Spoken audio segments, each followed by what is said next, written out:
The Zulu tribe had long been underestimated by the British, but they had reached their breaking point. The British colonial soldiers, driven by their relentless pursuit of expanding their empire, had pushed too far, and the Zulu warriors were determined to retaliate. Their king, Cetshwayo, had given the order to teach the British a lesson they would never forget. A force of 20,000 Zulu warriors, swift and battle-hardened, moved with precision and stealth. On March 18, 1879, they took the British troops by surprise at Lobane, where Colonel Redvers Buller led an ill-fated raid. Although armed with rifles, the British were no match for the determination and tactical superiority of the Zulu forces. The rugged terrain and narrow mountain paths played to the advantage of the Zulu, who used their intimate knowledge of the land to ambush the British at every turn. The British soldiers, confident in their modern weaponry and their belief in British supremacy, soon found themselves overwhelmed. The Zulu warriors, equipped with traditional spears and shields, closed in on them like a tidal wave of vengeance. Despite the rifles the British carried, the rough terrain rendered them nearly useless. The Zulu forces attacked from the shadows, appearing from behind rocks and narrow crevices, their war cries echoing off the mountain.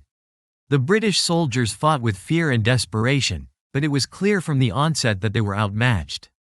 The terrain, unforgiving and treacherous, became a battlefield where each step could mean death. Zulu warriors, masters of guerrilla warfare, expertly navigated the landscape, raining terror down upon the British forces. Colonel Buller had no idea that the Zulu forces were not only defending their land but were preparing for a full-scale war. As the Zulu warriors continued their assault, Buller's men scrambled to round up cattle, believing their mission had been a success. However, this moment of perceived victory was short-lived.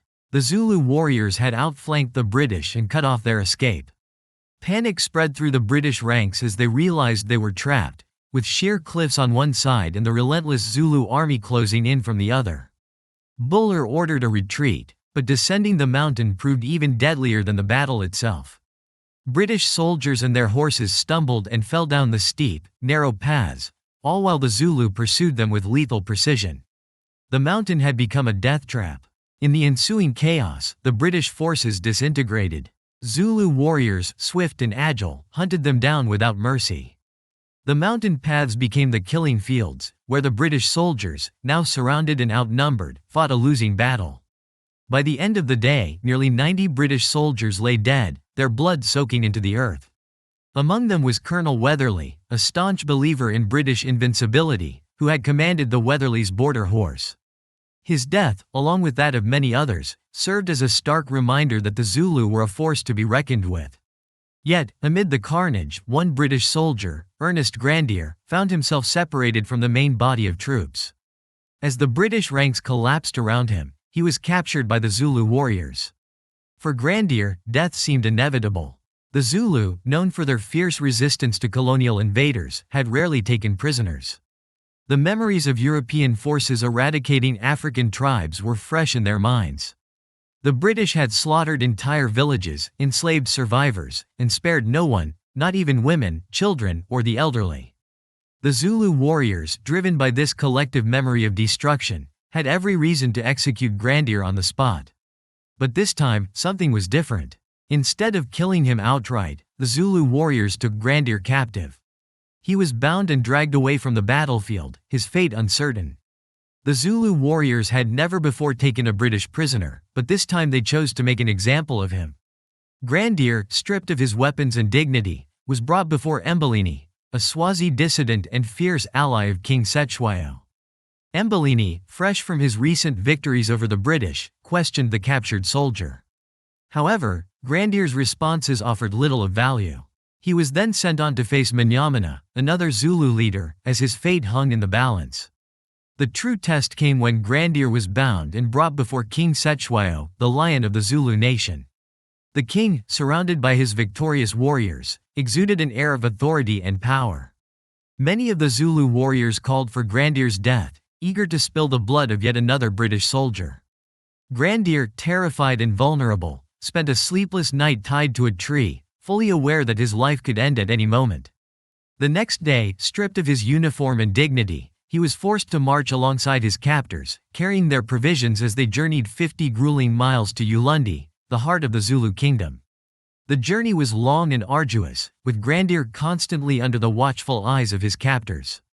The Zulu warriors, though fierce in battle, treated him with a strange mix of contempt and curiosity. For the Zulu, this British soldier represented the empire that had sought to conquer them, the very embodiment of their enemies. Yet, they did not kill him.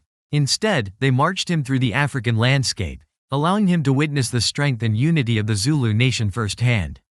Along the way, Grandier had no choice but to reflect on the events that had led him to this moment: the British arrogance, the belief in their own superiority, and the devastating consequences of underestimating the Zulu. As they approached Ulundi, the seat of King Cetshwayo's power, Grandier could see the immense strength of the Zulu people. The city was bustling with life, its inhabitants proud and unbowed despite the British attempts to subdue them. Here, in the heart of Zulu territory, Grandier's fate would be decided. The Zulu warriors who had captured him had done so not out of mercy but out of a calculated decision to demonstrate their power to the British. They could kill him at any moment, but they wanted to send a message to the empire that had sought to conquer them. Grandier's life now rested in the hands of the Zulu leaders. In Ulundi, Grandier was brought before King Cetshwayo once again. The king, known for his wisdom and tactical brilliance, weighed the decision carefully. The British had invaded their land, slaughtered their people, and attempted to destroy their way of life. But Cetshwayo understood the importance of strategy. By sparing Grandier, he could send a powerful message to the British. The Zulu were not savages, but a proud and noble people, capable of mercy even in the face of relentless aggression.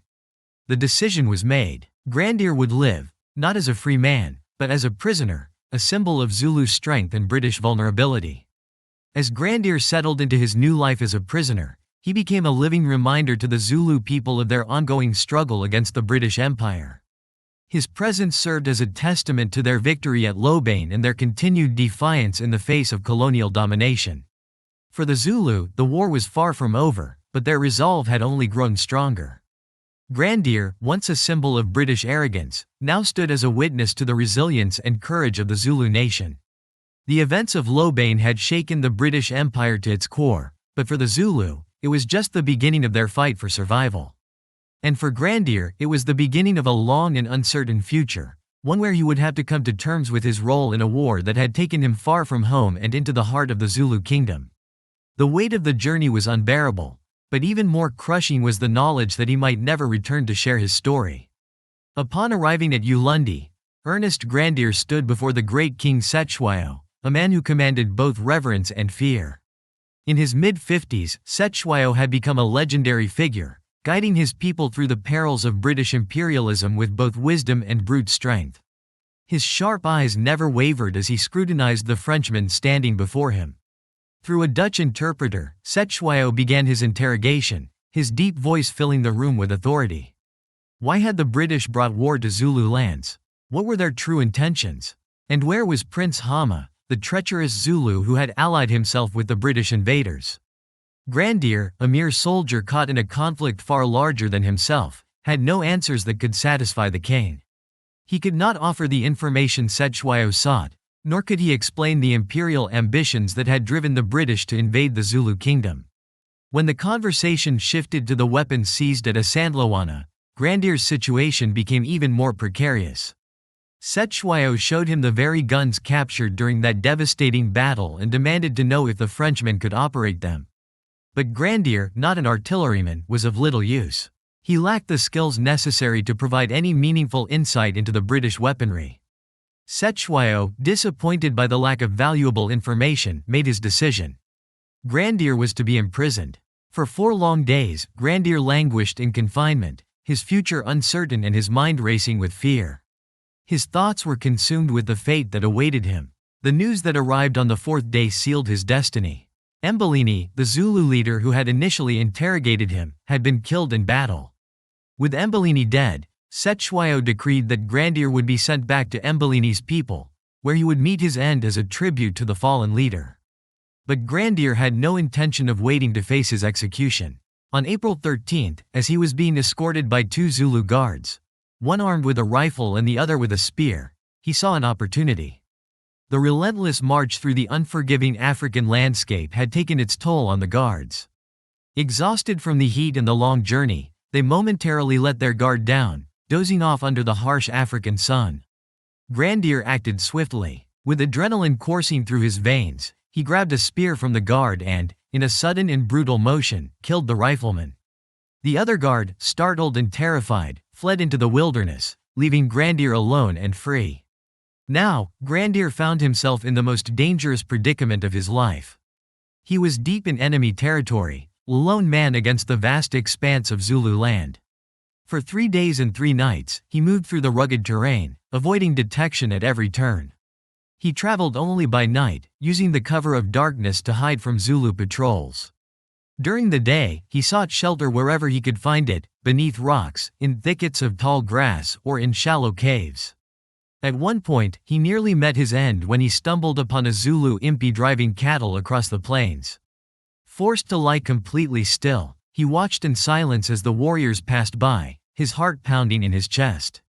Once the danger had cleared, he resumed his treacherous journey, always moving westward, inching ever closer to the safety of British-controlled territory. Finally, on April 16, Grandier's ordeal came to an end.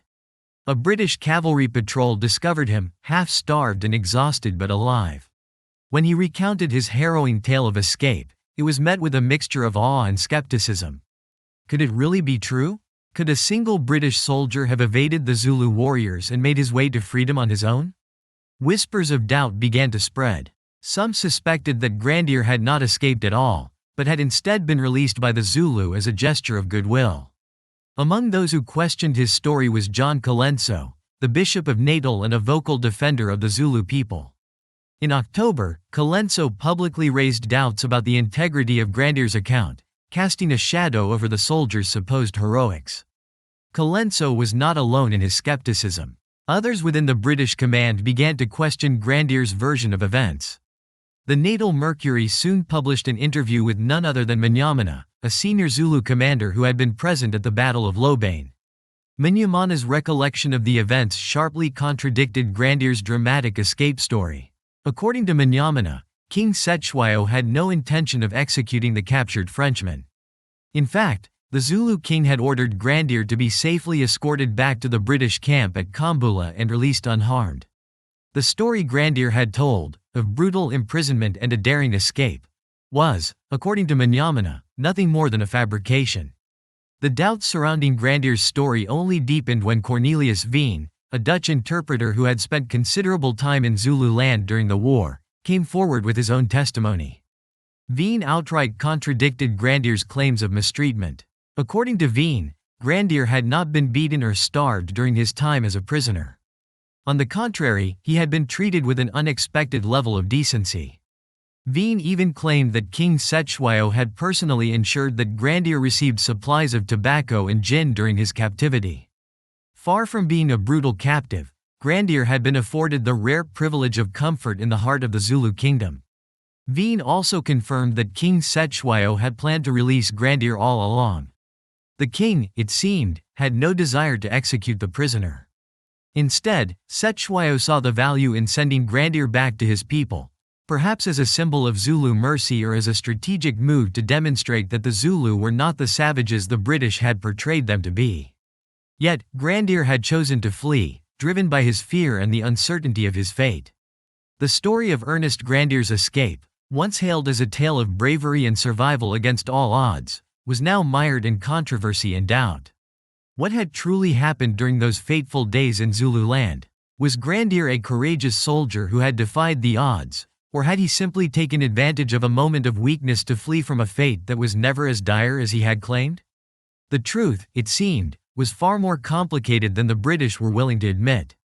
The narrative surrounding Grandier and the Battle of Lobane raised larger questions about the portrayal of African tribes, particularly the Zulu, in British and European history. For centuries, the Zulu had been depicted as fierce warriors, often cast in the role of the savage in British colonial accounts. But this event, along with many others, painted a far more complex picture. The Zulu were not mere savages bent on destruction. They were a proud people, defending their land and their way of life against foreign invaders. They had the capacity for mercy, for diplomacy, and for strategic thinking, qualities that were often overlooked by their colonial adversaries.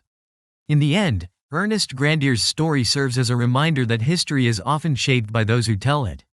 The British, with their vast empire and their powerful media, controlled much of the narrative about the Zulu Wars. But the truth, as revealed by the Zulu leaders themselves, tells a different story, one of resilience, honor, and the complexities of warfare in a time of imperial expansion. Grandier may have believed himself a hero, but in the eyes of the Zulu, he was just another soldier caught in the tides of history.